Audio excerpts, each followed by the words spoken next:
대한민국은 한 해 2,400여 노동자가 산재로 사망하는 나라입니다. OECD 가입국 중 산재 사망 1위라는 불명예를 갖고 있죠.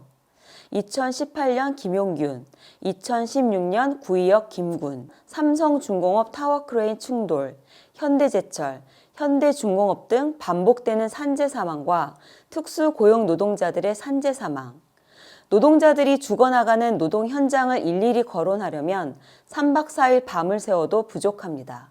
산재 사망뿐만 아닙니다. 삼풍 백화점 붕괴, 대구 지하철 참사, 가습기 살균제 참사, 세월호 침몰, 사회적으로도 많은 시민 학생이 다치거나 죽는 사고가 발생했습니다. 이 사고들의 내부를 들여다보면 기업이 더 많은 이윤을 갖기 위해 안전을 무시했고 그러한 기업을 감독해야 할 행정당국의 방관과 묵인이 있었습니다. 그리고 법원은 솜방망이 처벌을 내렸습니다. 이런 상황을 바꾸려면 어떤 변화가 필요할까요?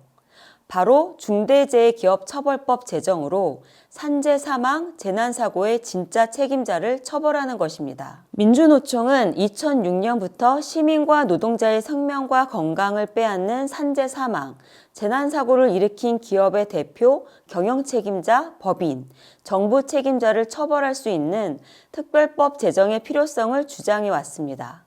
그리고 시민사회단체, 유가족과 함께 법 제정 운동을 전개해 왔습니다. 중대재해기업처벌법은 현행법의 미약한 처벌 한계를 넘어 기업과 정부 책임자에게 그 과실에 맞는 처벌을 내릴 수 있습니다. 과실에 맞는 정확하고 엄중한 처벌이 이루어질 때 기업과 정부 책임자들의 안전에 대한 인식은 획기적으로 개선될 것입니다.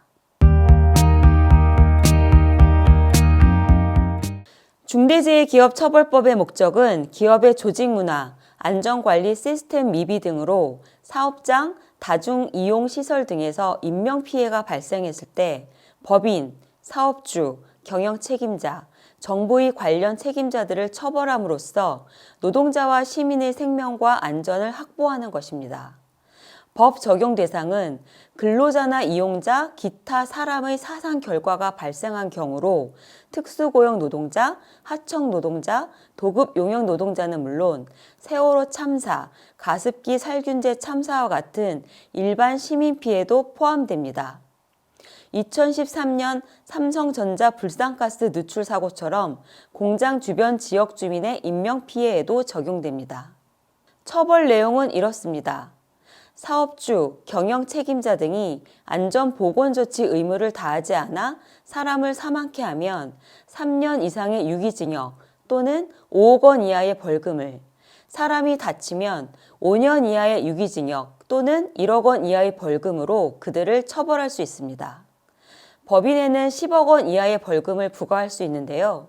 기업 내부의 위험 방지 의무를 소홀히 하도록 이를 조장, 용인, 방치하는 조직 문화가 있을 때는 전년도 연매출액의 10분의 1 범위 내에서 벌금을 가중할 수 있습니다. 공무원 역시 그 직무를 다하지 않아 사람을 죽거나 다치게 하면 1년 이상의 징역 또는 3천만 원 이상 3억 원 이하의 벌금을 부과할 수 있습니다. 사고 발생 전에 사고를 방지하고 사고가 발생했더라도 재발하지 않도록 해 노동자, 시민의 생명과 건강을 보호하는 것이 바로 이 법의 주된 취지입니다.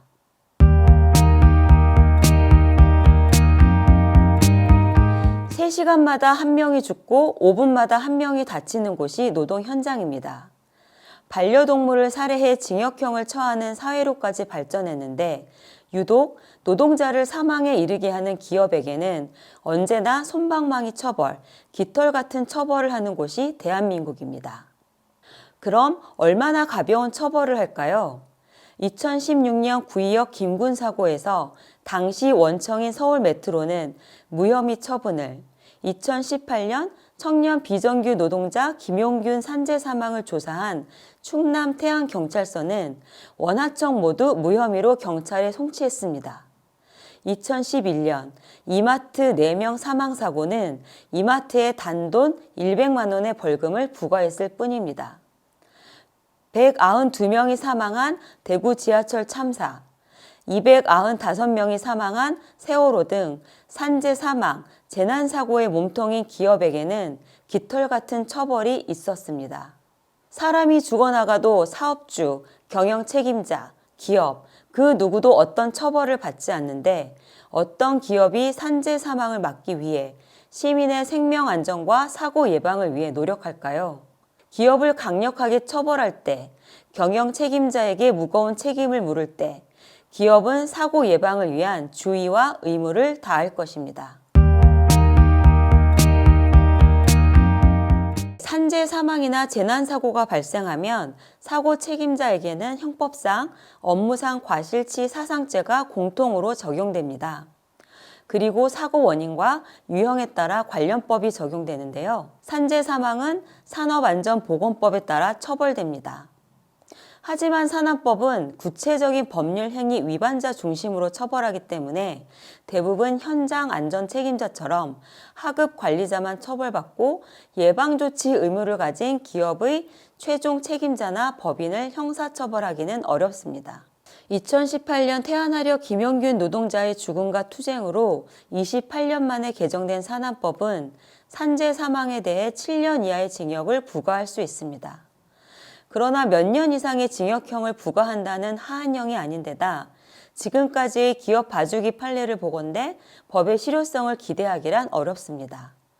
무엇보다 현행 산안법으로는 특수고용 노동자들의 산재 사망에 원청의 책임을 묻기란 불가능합니다. 산안법과 형법의 업무상 과실치사죄가 같이 적용되어 징벌적 손해배상도 불가능합니다.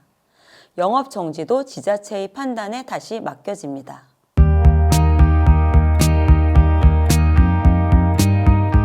네, 가능합니다. 지금도 많은 법률에서 기업을 처벌할 수 있습니다. 다만 기업을 위법 행위 주체자로서 처벌하는 것이 아니라 기업에 속한 사람의 처벌과 연계해 이루어지고 법원도 기업을 범죄 행위 당사자로 적극 해석하지 않기 때문에 처벌 수준이 미미합니다. 해외에서는 특별법 형태인 기업살인법이나 형법, 산업안전보건법으로 기업을 처벌하고 있습니다. 미국은 기업을 처벌하는 특별법은 없지만 산안법 위반으로 노동자가 사망하면 기업에게 벌금을 무겁게 내립니다. 2016년 엘라바마주에 있는 현대 기아 자동차 하청업체의 노동자 산재 사망에 미국 산업안전보건청은 원청 책임을 물어 현대 기아차에게 벌금 30억 원을 부과했습니다. 현재 우리 사회에서 기업이 차지하는 비중은 매우 큽니다. 그 비중만큼 기업의 범죄가 사회 경제에 미치는 영향도 크죠. 세월호 참사, 가습기 살균제 참사를 생각해 볼까요? 기업은 규제 완화를 요구하며 이윤을 챙겼지만 안전 의무는 다하지 않았습니다. 그래서 결국 수백, 수천 명을 사망에 이르게 했죠. 하지만 그에 합당한 처벌을 받지 않았습니다. 책임이 있는 자에게 책임을 물을 수 있을 때 OECD 산재 사망 1위라는 오명에서 대한민국은 조금이라도 벗어날 수 있을 것입니다. 대부분의 산재 사망, 재난사고는 어느 한 노동자, 시민의 위법 행위로 발생하는 것이 아닙니다. 안전투자는 없고 부족한 인력에 장시간 노동을 시키면서 공사기간, 납품기간에 맞춘 몰아치기식 노동이 근본 원인입니다. 기업 내 위험관리 시스템 부재, 노동자의 안전을 중요하게 생각하지 않는 조직 문화, 이를 제대로 관리 감독하지 않는 정부의 책임 방기 등이 복합적으로 작용한 결과입니다. 2013년 성수역, 2015년 강남역, 2016년 구의역 스크린도어 산재 사망은 모두 부실공사, 위험 업무 외주화 등 구조적 원인으로 발생했습니다. 하지만 원청 메트로와 경영 책임자는 무죄이거나 약간의 벌금형을 받았을 뿐입니다. 현대제철, 현대중공업, 삼성중공업, LG건설 등 수많은 기업에서 해마다 산재 사망이 반복되고 있지만 형사처벌을 받지 않습니다. 그러니 노동자의 죽음에 관심이 없는 것입니다. 2013년 스크린도어 사고가 발생했을 때 원청을, 경영 책임자를 제대로 처벌했다면 두 번째, 세 번째 사망 사고는 없었을 것입니다. 산재 사망은 노동자의 과실이나 하급 관리자의 잘못으로 발생하지 않습니다. 법으로 규정한 노동자의 안전에 대한 기업의 의무를 밥 먹듯이 위반하는 기업에 의한 구조적 문제가 원인입니다. 즉, 산재 사망은 기업의 조직적 책임입니다. 정부에서 일하는 공무원은 사업장은 물론 많은 사람이 이용하는 시설의 위험 예방 및 안전관리 의무 준수 여부를 감독하고 해당 시설 인허가 권한을 갖고 있습니다. 기업의 안전보건조치 의무를 감독할 책임이 있는 정부 책임자가 그 의무를 소홀히 하면 고의 또는 과실로 재해 발생의 원인을 제공하는 셈입니다. 하지만 기업의 안전보건조치 의무를 감독할 정부가 책임을 다하지 않아 대형 사고가 발생해도 공무원은 사실상 형사 책임을 지지 않죠. 세월호를 볼까요? 사고 당시 선박사고 안전관리 주무부처였던 해양수산부 장관, 해경의 구조 근안 활동을 지휘하는 최고 책임자 해양경찰청장, 재난안전주무부처인 안전행정부 장관 등 그 누구도 세월호 참사에 책임지지 않았습니다. 중대재해기업처벌법은 이런 문제의식을 담아 정부 책임자의 의무소홀로 노동자, 시민을 다치거나 사망에 이르게 되면 1년 이상의 징역 또는 1억 원 이하의 벌금에 처해질 수 있도록 했습니다. 정부 책임자가 의무를 다해 엄격하게 직무를 수행한다면 많은 사고가 예방될 수 있을 것입니다.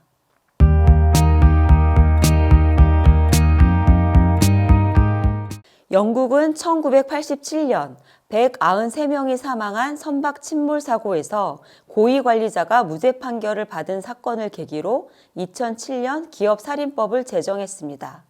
일반 기업, 정부 부처, 경찰, 군대 등에 전면 적용되고 조직, 기관, 조직의 최고 경영자층이 적용 대상입니다.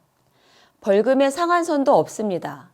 2008년 한 건설 노동자가 웅덩이 현장에 들어갔다가 사망한 사건에 대해 영국은 안전수칙 위반으로 해당 기업에 6억 9천만 원의 벌금을 부과했습니다. 2008년 이천 냉동창고 화재로 40명이 사망한 사건에 벌금 2천만 원을 부과한 우리나라의 솜방망이 처벌과 극명하게 비교됩니다. 캐나다도 1992년 26명의 광산 노동자가 사망한 사건을 계기로 2003년 7월 단체의 형사책임법을 제정, 산재 사망을 일으킨 기업을 형사처벌할 수 있게 했습니다.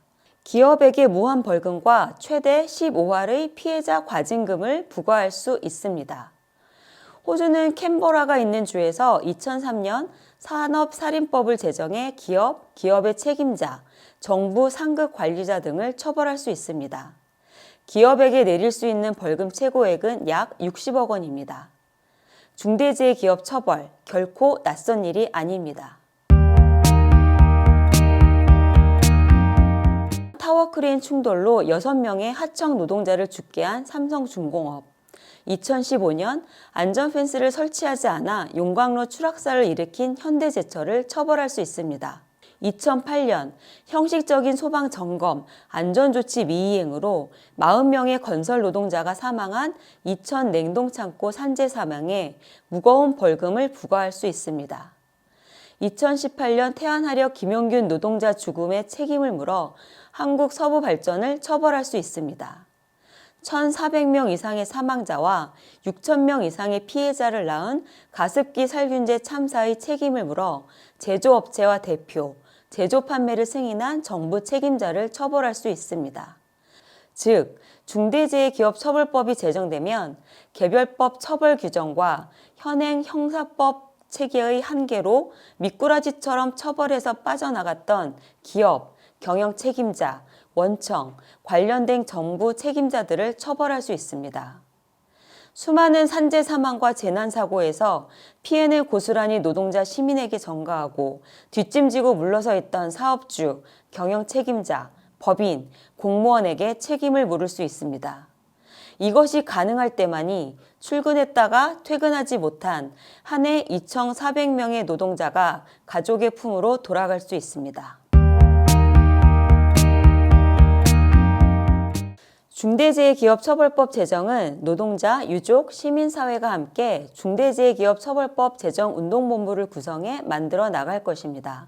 중대재해기업처벌법 제정운동본부는 지금 중대재해기업처벌법 입법 발의를 함께할 노동자, 시민의 참여를 기다리고 있습니다. 중대재해기업처벌법 입법 발의자가 되어주십시오. 중대재해기업처벌법 입법 발의자는 기금 5,000원을 냅니다. 입법 발의자에게는 이를 상징하는 굿즈를 드립니다. 운동본부에서 추진하는 모의 법정, 연극, 온라인 선전, 서명 등에 함께합니다. 그리고 중요한 한 가지, 주위 동료, 이웃을 입법 발의자로 조직해 주십시오. 더 많은 입법 발의자가 함께할 때 국회와 정부, 지역사회가 중대재해기업처벌법의 중요성을 느낄 수 있을 것입니다. 민주노총 조합원 여러분, 중대재해기업처벌법 제정 입법 발의자로 먼저 나섭시다. 노동자 시민 여러분, 반복되는 억울한 죽음의 고리를 끊을 수 있게 중대재해기업처벌법 입법 발의자로 함께해 주십시오.